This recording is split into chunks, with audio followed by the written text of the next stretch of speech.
Varicose veins కి సరైన చికిత్స కోసం సంప్రదించండి ఎవిస్ హాస్పిటల్. నమస్తే అమ్మా. నమస్తే అమ్మా. ముక్కోటి ఏకాదశి, వైకుంఠ ఏకాదశి, అసలు వీటికి పేర్లు ఎలా వచ్చాయి? మనం ఆ రోజు చేయవలసింది ఏమిటి? మీరు రెండు గట్టిగా ఒకేసారి అడిగేశారు. మరే వైకుంఠం, వైకుంఠ ఏకాదశి, ముక్కోటి ఏకాదశి, ఈ రెండు పేర్లు ధనుర్మాసంలో వచ్చే శుక్లపక్ష ఏకాదశికి ఉంటాయి. ఏకాదశి, ద్వాదశి, దశమి, పూర్ణిమ ఇవన్నీ చాంద్రమానానికి సంబంధించి చైత్ర నుంచి పాల్గొనం దాకా ఉండాలి కదా. ధనుర్మాసం అంటారు ఏమిటి అని మీకు అనుమానం రావాలి. కానీ ఈ ధనుర్సు కానీ ఈ ధనుర్మాసం కొన్ని మార్లు పుష్యమాసంలోనూ కొన్ని మార్లు మార్గశిర మాసంలోనూ వస్తుంది. ఇందులో ఎప్పుడొచ్చినా ధనుర్మాసంలో వచ్చేటటువంటి శుక్లపక్ష ఏకాదశి ఏదైతే ఉందో దానిని వైకుంఠ ఏకాదశి లేక ముక్కోటి ఏకాదశి అంటారు.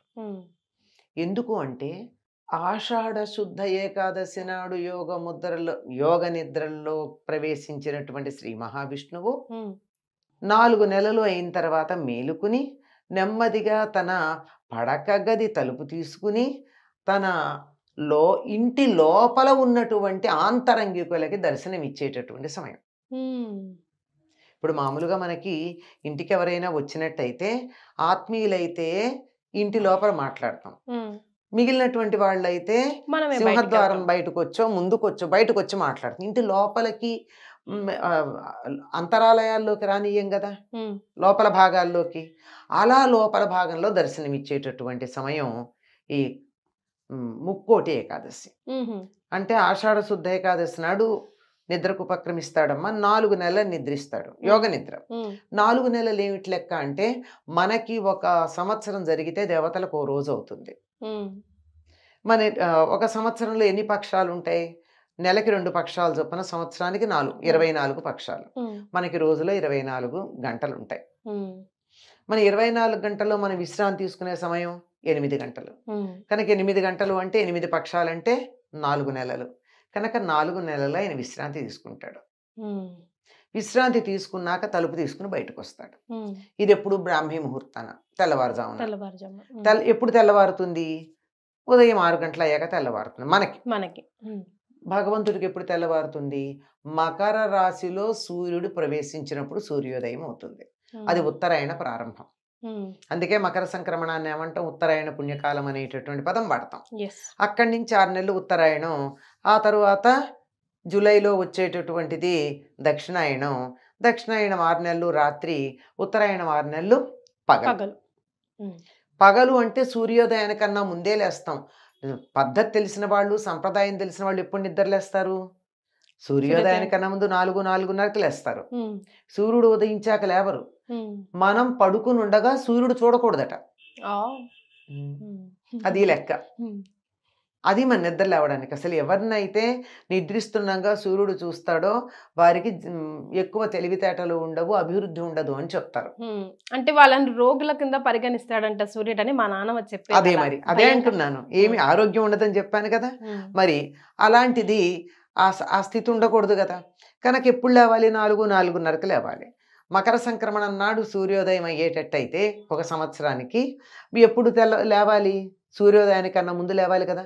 కనీసం 1 నెల రోజులు ముందు లేవాలి. నెల అంటే వాళ్ళకి 1 నెల అంటే 2 గంటలు. ఒక పక్షం అంటే గంట అన్నాం కదా. 6 గంటలకు సూర్యోదయం అయితే 5 గంటలకు లేచినట్టు.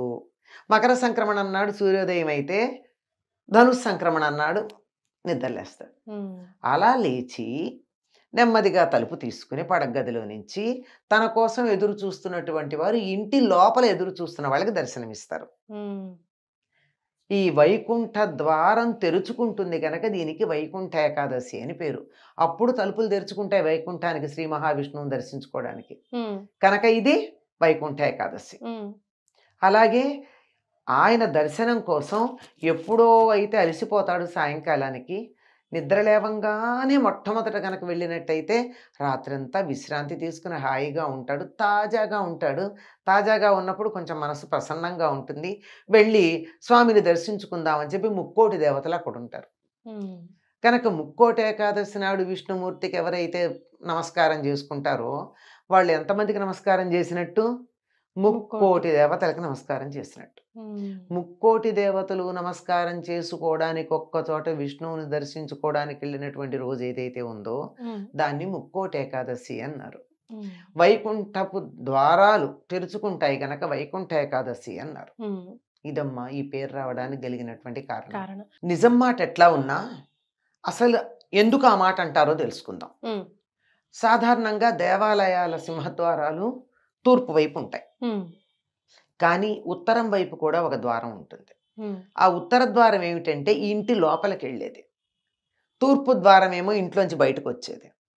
ఉత్తర ద్వార దర్శనం అంటే ఉత్తర ద్వారం ఇంటి లోపలికి ఉంటుంది గనక పడక గదిలోంచి వచ్చేది. ఆ లోపలికి వెళ్ళి అక్కడ స్వామిని దర్శించుకుంటున్నామంటే ఆయన ఎవరికి దర్శనమిస్తాడు? అక్కడ ఆత్మీయులు దగ్గర వాళ్ళకి ఇస్తాడు. అంటే మనం అక్కడి నుంచి వెళ్ళామంటే అర్థం ఏమిటి? మన స్వామికి ఆత్మీయులము అని మనని మనం ప్రకటించుకోవడం కోసం. ఆయన ఉత్తర ద్వారంలో నుంచి వచ్చాడు, తాజాగా నిద్ర లేచి చక్కగా విశ్రాంతి తీసుకుని ఎటువంటి అలసట లేకుండా ఫ్రెష్గా ఉన్నాడు. ఆయన దర్శనం కోసం అలా వెళ్ళడం జరుగుతుంది. అందుకని ఉత్తర ద్వారం ఒక్కరోజే తెరుస్తారు. మరి కొన్ని దేవాలయాలకి ఇరుకిరుగ్గా కట్టిన దేవాలయాల్లో ఉత్తర ద్వారం ఉండదు. అందుకని ఆ వైపే ఉన్న ప్రహరీకి ఎక్కడో ఒక చోట ఒక దండలు కట్టి ఇది ఉత్తర ద్వారం అనుకుని ఇక్కడి నుంచి స్వామిని దర్శించుకోమని బొమ్మ పెడతారు. ఇదంతా ప్రతీకగా చేసుకునేటటువంటిది. కానీ ఉత్తర ద్వారము అన్న దానికి వేరే సంకేతం కూడా ఉంది. ఉత్తరము అంటే ఏమిటి? ఉత్తర దిక్కు, అంతే కదా. ఉత్తరం అంటే శ్రేష్టము అని కూడా అర్థం.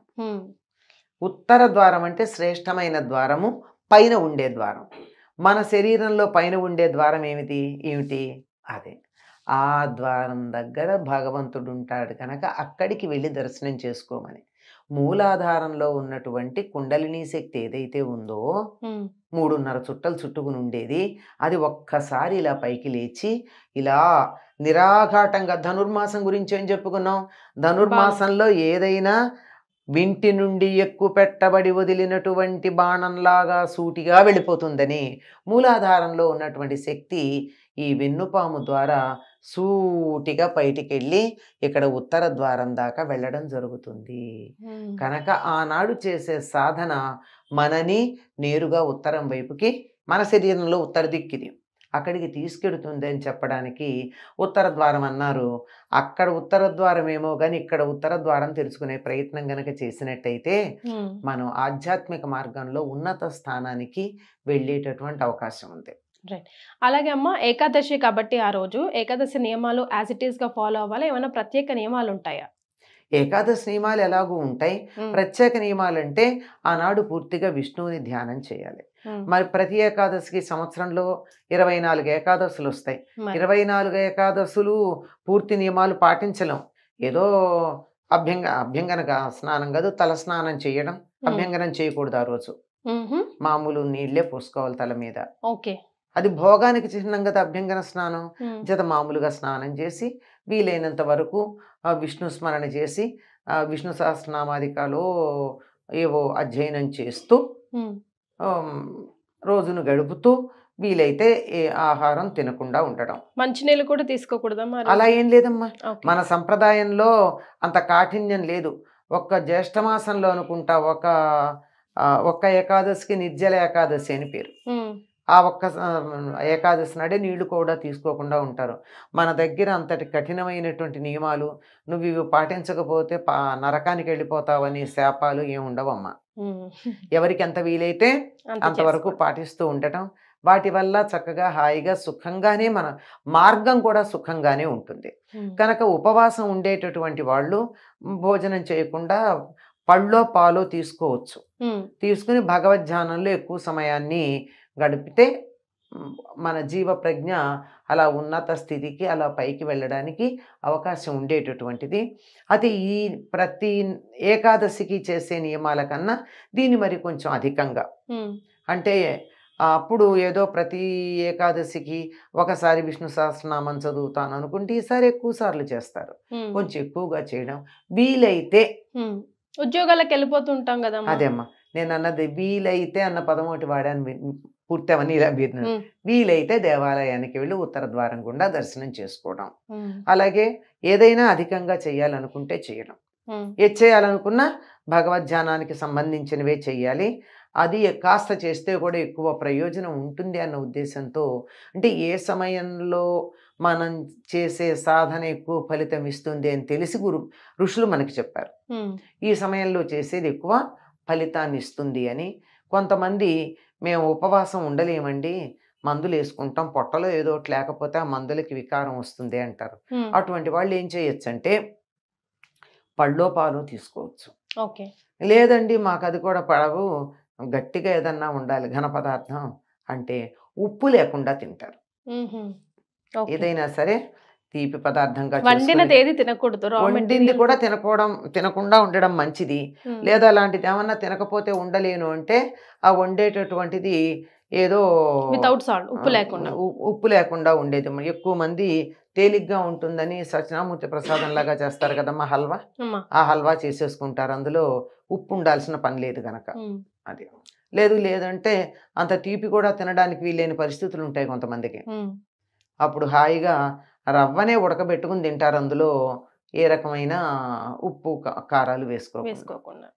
రైట్. చాలా సంతోషం అమ్మా, ధన్యవాదాలు. మంచిదమ్మా.